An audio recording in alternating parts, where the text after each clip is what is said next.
Hello and welcome back to my channel. My name is Ali and here I just talk to myself about books and then someone, maybe you may want to watch this at a later date.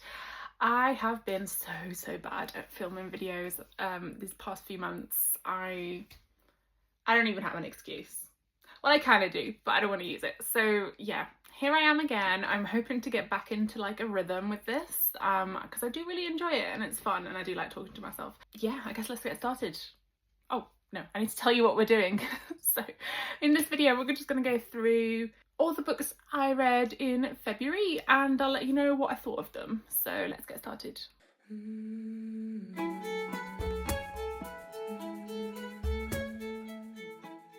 So I'll start off with book club books. So as I've mentioned before, I'm currently part of two Waterstones book clubs. One is like just a general book club and then the other is a sci-fi and fantasy book club. So for the sci-fi and fantasy book club this month, we were reading Project Hail Mary by Andy Weir. This is one that I've been meaning to pick up for, I don't know, ever since it came out and everyone was like talking about it last year or even the year before. And I've just kept putting it off, so this was the perfect chance to actually pick it up and read it, and I ended up really enjoying it. So this essentially follows a teacher who ends up being recruited by a government agency because of past paper he's written about like alien life forms, as the Earth has kind of come under attack in a indirect way, in that there is this alien life form that is sucking the energy out of the sun, and in doing so it's causing the sun's temperature, well, and energy rays not to reach the Earth as much, which means that it will cause catastrophic events and kind of mass extinction in like 30 years time. So he is recruited to try and help identify a way to stop this life form from sucking the energy out of the sun, and he ends up waking up in space with no recollection of who he is or why he is there.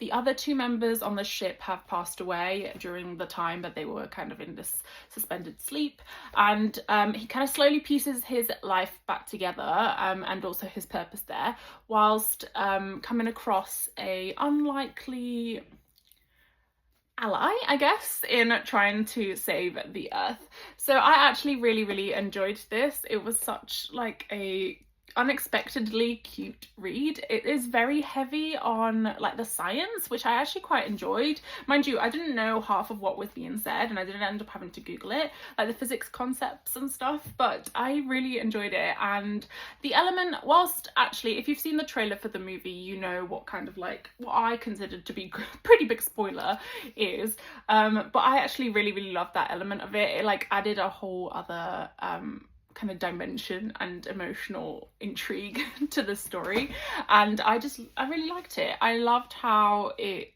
developed, I loved how it ended, and I can see why people were like so hyped over it. I do think it's probably a little bit overhyped, but I did enjoy it, and it's a good read if you're kind of wanting to get into sci-fi but you're not like super into sci-fi. Then the other book I read for the general book club, well, I say read, I got up to chapter 10, is Lockwood & Co. The Screaming Staircase by Jonathan Stroud.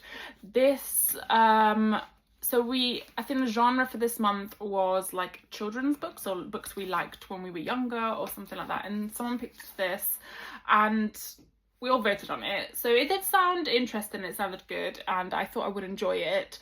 However, I think reading it now for the first time as an adult, the writing isn't really like vibing with me, and I don't have that sense of like nostalgia. I'd say like obviously this is aimed at children, not even YA, so I did kind of struggle with it in that I just couldn't get attached to any of the characters, and I didn't really I don't know, I didn't really engage with the story at all. So I actually ended up DNFing this, as I said, 10 chapters in, which was about 149 pages, so maybe what, like a third of the way in. I don't even I think it is a series on Netflix, so maybe I'll try and watch that instead. But essentially it's about this little group of people who work on like ghostly criminal cases. So they try and solve like criminal cases involving ghosts. So they're kind of like a psychic investigations agency, and we follow this girl who ends up getting a job with Lockwood and Co. and the other characters that are already part of that little band. And yeah, I don't really know what else to say because I didn't finish it, so I don't know. If you liked this, let me know if I should try it again, maybe at some other time. Maybe this month wasn't the month to read it, but unfortunately for me it just didn't really work out, and I hardly ever DNF books. Next, I read a book that I received from a publisher. So I received this from Angry Robot and from the author Al Hess in anticipation of their newest release, which is coming out in March, that I don't remember the name of, but I will put up here. And yeah, this was actually quite exciting. So this is again kind of like a dystopian sci-fi story with queer representation. So I've never really read a book with a trans main character where the story isn't kind of revolving around them being trans in kind of like a contemporary setting. This is dystopian. It follows this character in this world, and they also happen to be trans. So I'll quickly read the blurb because I can probably do it more justice. But Valentine Rice is a salvager in the future wasteland of Utah. Wrestling with body dysphoria, he dreams of earning enough money to afford citizenship in Salt Lake City, a utopia where the testosterone and surgery he needs to transition is free, the food is plentiful, and folks are much less likely to be shot of arrows by salt pirates. Earning that kind of money is a pipe dream until he meets the exceptionally handsome Osric. Once a powerful AI in Salt Lake City, Osric has been forced into an android body against his will and was sent to offer Valentine a job. An escort service seeks to retrieve their stolen androids. The reward is a visa into the city and a chance at the life of Valentine's always dreamed of. But as they attempt to recover the merchandise, they encounter a problem. The androids are becoming self-aware and have no interest in returning to their old lives. What I think is really cool about this book as well is that the author is actually an artist and has drawn the characters at the front. So this is Osric, this is Valentine, which I absolutely adore. But yeah, I actually had quite a good time with this. I thought it was, as I said, quite like a thing I hadn't really encountered before, quite a refreshing concept. And whilst I didn't maybe vibe so much with like the romance elements of it, because I felt it was a bit like insta-lovey for me, I did really kind of like the storyline and the subjects it was trying to breach. So obviously you've got the body dysphoria, you've got the fight to kind of be able to live in a body that you feel is yours, and also like I guess the argument around like self-awareness and sentience and kind of morality and things, if we're talking about the androids, and you know, are they just merchandise? Obviously I know this isn't real, but like in this book it does kind of cover those subjects of like, what would you do if you were in this situation where, you know, you've got your dream on a plate, you've got to hand back this merchandise which happens to be androids. However, they are starting to develop self-awareness. They don't want to go back, they don't want to keep doing what they have been doing because they were escorts. Like, do you still go for it, or do you, you know, accept the fact that morally maybe that isn't the right thing to do? So yeah, I really quite enjoyed this. I've got another book by Al Hess to read, which I'm going to try and pick up in March, obviously, and yeah, I quite enjoyed it, and I'd never heard of this author before, so it was a new one for me, but I do recommend. It's quite a good read and it's short and fun. Okay, next, I actually managed to read an entire series. So I did read, I say this, caveat, I haven't read the novellas yet, but I think I have them. They just arrived, so I'll probably do an unboxing video after this one. But I did read the entire Lady of Darkness series by Melissa K. Roerich. So that was Lady of Darkness, Lady of Shadow, Lady of Ashes, Lady of Embers, and Lady of Starfire. Now, this does follow some kind of quite stereotypical tropes in that fantasy romance realm. So we do have things like fated mates, we've got fae, we've got like hidden identities and kind of chosen one vibes and things like that. However, I still really enjoyed it. So we follow a main character called Scarlet. Scarlet is a assassin who works for the Assassin Lord. She has been trained alongside her two sisters to become one of the Wraiths of death. So they essentially kind of go around and get rid of people that are unsavory, etc., under the direction of the assassin lord. At some point, something happened. You don't really find out what right away, and Scarlet's kind of like moved away from living with the assassin lord to live with this other lord, and is trying really hard to not do what the assassin lord is telling her because she hasn't forgiven him. However, he's had enough of her, and he's claiming back the fact that he owns her, and he's given her a chance to essentially twofold: find out, one, who killed her mother, and two, to be able to have free reign to do whatever she wants with not only that person, but also the person that caused her friend to pass away. So the only thing she needs to do is to kill this one character that the assassin lord wants her to kill, and whether or not she will succeed, we do not know, because also at the same time, children from where she lives, the Black Syndicate, start disappearing, and it's something that she had been investigating a year prior when the thing that happened that caused kind of all the issues that we're now following. And she wants to find out what is happening again, so she enlists the help of this broody general in the army, and then kind of more things happen. And it's really hard not to give spoilers because obviously that was book 1 of 5, and having read all of them, I kind of know like the little signs that were there from the beginning. But yeah, I really enjoyed it. It's got found family, it's got those like epic fantasy romance elements. It is quite spicy in some places, and there is quite a bit of romance, so I would say it is fantasy romance, maybe not quite enough to push it into romantasy in my eyes anyway. But yeah, if you liked things like ACOTAR, Throne of Glass, Kindred Curse Saga, or the War of Broken Hearts trilogy, then this is definitely something to check out. It's very similar vibes. I did see a lot of people saying that it was pretty much a rip-off of Throne of Glass. I really don't think that's the case. I do think there are very similar elements, but I think these characters were their own. The story was its own. I will caveat that with saying that Scarlet, the main character, is at times insufferable. She is like super annoying. She does really grow on you by the end, or at least she did me, and by the end I was like, yeah, okay, I really like her. But in the first like 3 books, I was literally like, oh my god, shut up. She was like the Temu version of Selena, or Aelin, whatever you want to say, from Throne of Glass, and I was literally just like, oh my god, I cannot cope with her. But it really did grow on me. I really enjoyed it. I'm really glad I've read it, and I've also been doing some art based on the books, which I will show you at some point eventually in the future. But yeah, so I really liked it. I do really want to read the Legacy series, and also there is a new series that's literally just coming out from Melissa K.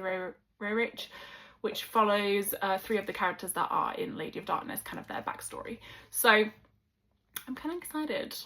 Yeah, do like it, do recommend.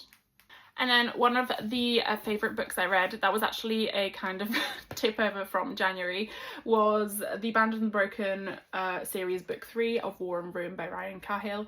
I love this series so much. This is like pure epic fantasy. It's got everything you could ever absolutely want. I have mentioned this series multiple times, so I won't rehash it, but we essentially follow this character called Kaelan, who ends up being embroiled in some troubles, has to run away from his village where he lives and his family, etc., due to like this misunderstanding.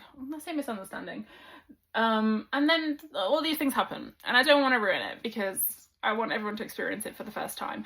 But what's really good with the story is it's got loads of POVs, and it's got loads of kind of like concurrent stories that end up like converging at different points. So in this one, again, we found quite a lot more stories coming together towards the end, which I really liked, and I am just loving it. I love to see the growth of the characters. I love how it explores like themes of grief and mental health, all within like this epic fantasy setting, which really makes the characters feel real even though they are not. So yeah, I don't want to say too much about this book obviously because it is book 3, but I really love it and I cannot recommend this series enough.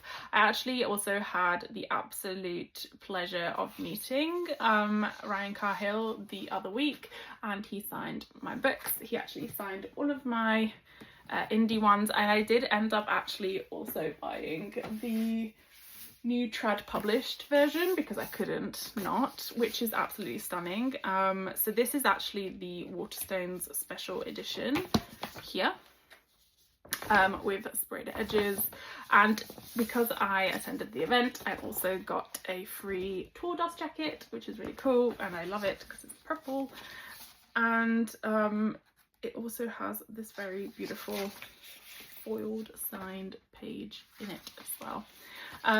But yes, so I ended up giving Ryan Cahill some little drawings that I had done of some of the characters, and yeah, it was such a good time. I also got to meet John Gwynne again, and it was the best. I'll put some pictures up here of me meeting them because yeah, I had such a good time.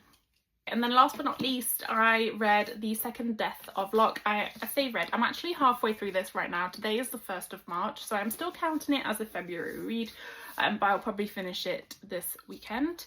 And I'm really enjoying it. It's such a cool concept I've not really come across before. So it follows these two characters. So one is called Grey Flynn, and she is the well, which is essentially like the source of power for her mage Keir. So he draws upon her power. She can't herself use the power.